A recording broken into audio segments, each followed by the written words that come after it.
يلا واحدة مظبوطة شطورة. ايه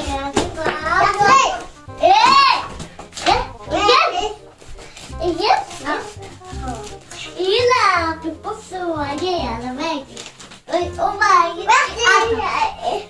ايش انا كيفي اكل خلاص يا في ايه يا حسين؟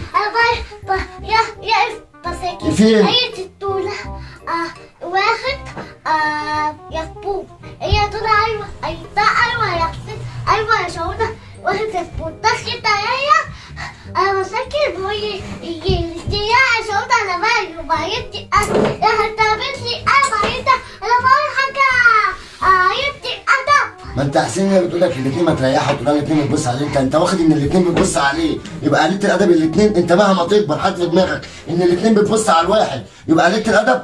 طب تعالى شوف. انا هروح انا هسكت كده بس مش هخليك اكلمك تاني. يا معلمه شهوده خدي، انا مش عارف انت عاوزه ايه من حسين، انت مش هتخلصي الا لما تخلي حسين نسخه من القليمه. تعالي ايه اللي حصل؟ هو بس واحد وسبوه. ماشي اوعى بقى، انا قلت لك 100 مره اوعى حاطط في دماغه ان الواحد واقف مظبوط عادي، الاثنين بتبص عليه يبقى الاثنين دي قليله الادب. انت حاطط كده في دماغك ان الاثنين دي قليله الادب؟ كده ايه؟